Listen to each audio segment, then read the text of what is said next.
A reading from Paul's letter to the Romans, beginning at chapter 8, verse 26. In the same way, the Spirit helps us in our weakness. We do not know what we ought to pray for, but the Spirit himself intercedes for us through wordless groans. And he who searches our hearts knows the mind of the Spirit, because the Spirit intercedes for God's people in accordance with the will of God. And we know that in all things God works for the good of those who love him, who have been called according to his purpose. For those God foreknew, he also predestined to be conformed to the image of his Son, that he might be the firstborn among many brothers and sisters. And those he predestined, he also called.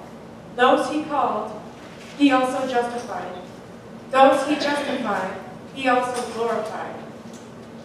What then shall we say in response to these things?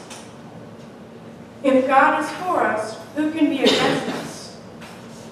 He who did not spare his own Son, but gave him up for us all, how will he not also, along with him, graciously give us all things? Who will bring any charge against those whom God has chosen? It is God who justifies.